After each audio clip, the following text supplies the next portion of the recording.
Assalomu alaykum hammaga. Xness brokeridan telefon orqali ro'yxatdan o'tish haqida video chiqarmoqchiman, ya'ni real hisob ochish haqida bugungi video.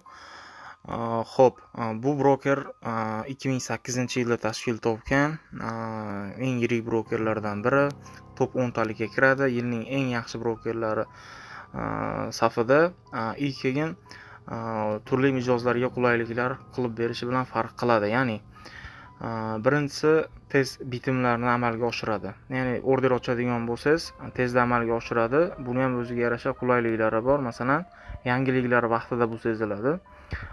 Xo'p, undan tashqari komissiya va spreadning ozligi. Masalan, qolgan brokerlarga nisbatan bunda spread yo'q shotlari ham mavjud. Ya'ni zero shotlari bor. Bunda spread, ya'ni komissiya hisobi ozroq miqdorda bo'ladi. Xo'p, bundan tashqari yana pul yechib chiqarish jarayonlarida qulayliklar mavjud, ya'ni komissiyasiz pul solish imkoniyati bor va komissiyasiz vizaga to'g'ridan-to'g'ri mablag'ingizni yechishingiz mumkin. Xo'p, biz bundan ro'yxatdan o'tmoqchi bo'lsak, dastlab start tugmasini bosamiz, ya'ni saytga kirganimizdan keyin va bizni registratsiya bo'limiga olib o'tadi.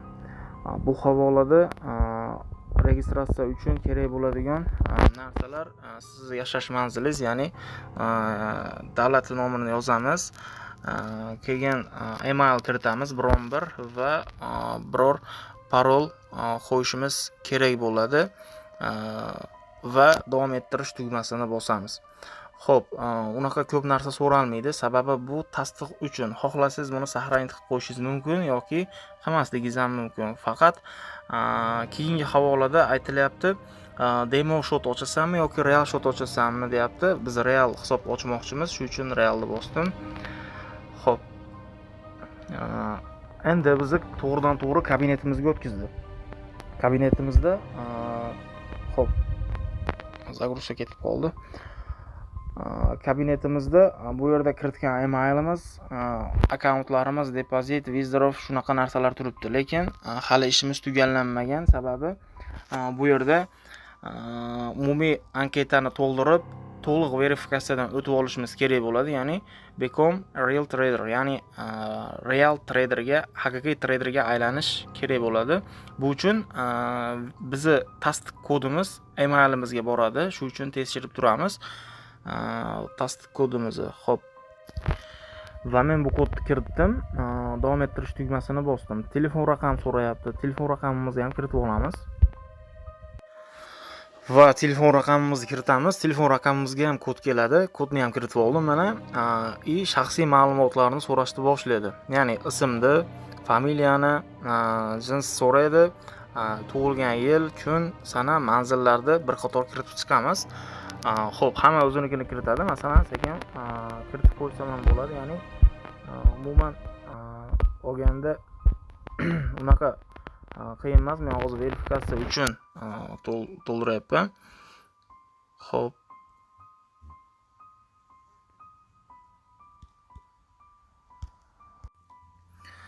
va mana kiritib ham oldim. Kiritib olganimdan keyin menga $2000 bo'lgan оборотga ruxsat beryapti. Endi buni to'liq oxiriga yetkazishim kerak. Deposit now'da ezaman va verifikatsiya jarayonini tugallash degan tugmasi bor, shuni bosaman. Bosganimdan keyin kasb tanlang deyapti. Qanaqadir kasbni tanlab qo'yishingiz mumkin, xohlagan birini, va ishga joylashish holati, misol savdo tajribasi bormi yo'qmi shuni so'raydi. Hisobni ochish sababi, sarmoya va yillik daromadlaringizni hammasini so'raydi. Bir o'ziga mos holatda to'ldirib chiqishingiz kerak bo'ladi va davom etish tugmasini bosamiz. Xo'p, bundan keyin kelgusi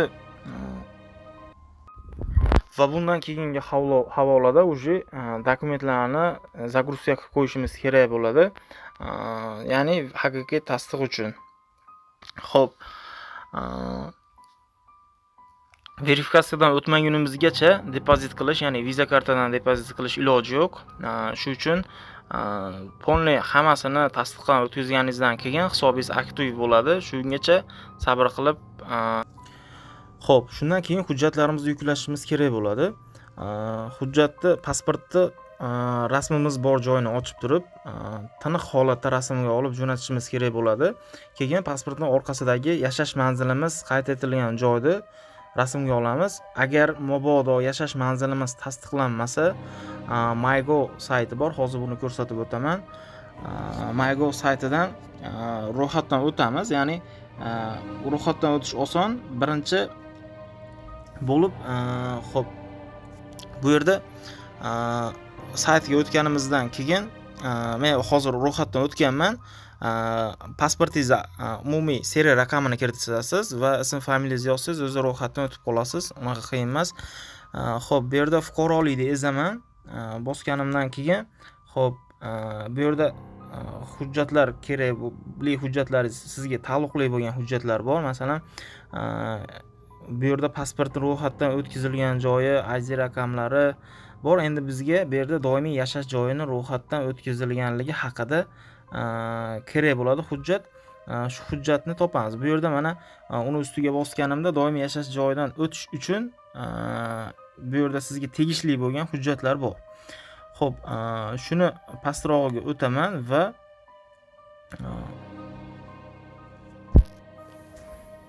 pastroqqa tushaman. Xo'p, pastga tushganimda mana bu yerda ariza berilgan mening xizmatlarimda, xo'p, bu yerda meni yashash manzilim ko'rsatilgan hujjat bor. Buni yuklab olaman. Fayl PDF variantda va shu hujjat. Xohlang buni screenshot qilib jo'nating, xohlang PDF variantida jo'nating. Buni farqi yo'q, lekin screenshotda osonroq o'tkazadi.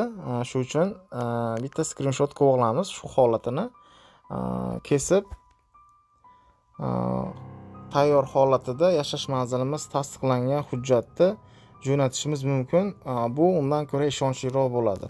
Shundan keyin tasdiqlaydi va depozit quyidagi narsalarni ko'rsatib o'taman hozir. Xo'p, hujjatlarni yuklab bo'lganimizdan keyin 7 minut oralig'ida tasdig'i keladi yoki o'tgan o'tmaganligi haqida.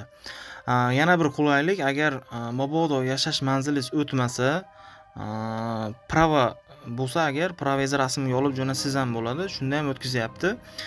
Umuman verifikatsiyadan o'tib olish uchun qayta harakat qilsangiz, bir 10 minut, 15 minut oralig'ida o'tib olsangiz bo'ladi va shot hisobimiz ochiladi. Masalan, shot ochildi, qanday depozit qilishimiz mumkin endi?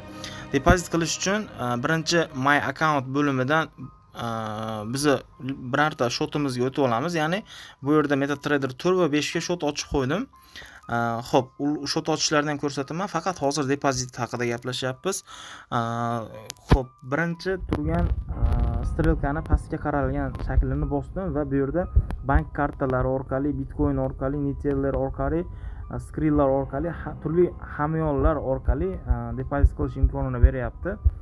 Biz Visa kartim bo'lgani uchun bu yerda Visa kartimizni tanlaymiz va bu yerda raqamlarini yozamiz. Ya'ni kartingiz raqami, kartingiz oldidagi ism, familiya, ikkinchisi card holder name deyiladi.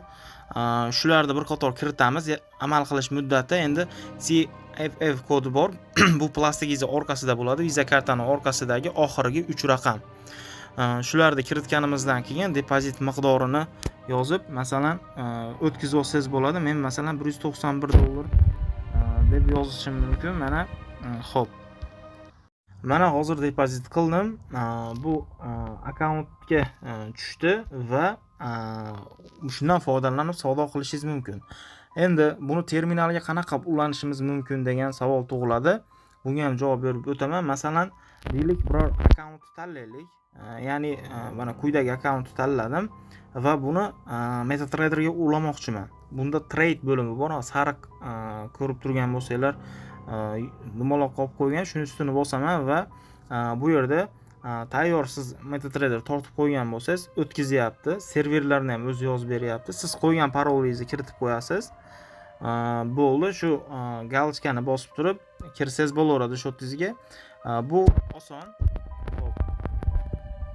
Endi yechmoqchi bo'lsak ham xuddi shu yo'l, ya'ni withdraw bo'limida strelkani yuqoriga qaralgan shaklini bosamiz va bu yerda solgan Visa kartamiz, birinchi qilgan depozitimiz kiritib qo'yilgan bo'ladi. Yana bir muhim shartlaridan biri bu depozit qilgan viza kartangiz o'zingiz nomingizda bo'lishi shart. Sababi ism familiyangizni tekshirganda boshqasini vizasidan solgan bo'lsangiz, agar blok guruh vaqtincha muzlatib qo'yish mumkin. Shuni oldini olish maqsadida o'zingiz nomingizdagi vizadan foydalansangiz bo'ladi. Yetish jarayonida ham xuddi shu vizaga chiqaradi. Ya'ni masalan, men yozib tanlashim mumkin. Qiymatini yozib turib, masalan, yechmoqchi bo'lgan summamni continue tugmasini bossam, уже yechadi va bir kun ish kunidan 3 kun ish kunigacha deyiladi, lekin shu kunning o'zida ko'proq depozitlar yechiladi. Hamda boshida yuqorida aytganimdek foizsiz, ya'ni komissiya olmaydi yechishingizda yoki pul solishingizda. Shu tomonlari qulay. Bugungi qisqacha shu edi. Endi masalan keyinchalik agar savol tug'ilib yoki ro'yxatdan o'tish jarayonida ham biror savolinglar bo'ladigan bo'lsa, menga murojaat qilishinglar mumkin. Qo'limdan kelgancha yordam beraman. Kanalimizni kuzatib boringlar, obuna bo'lib qo'yinglar.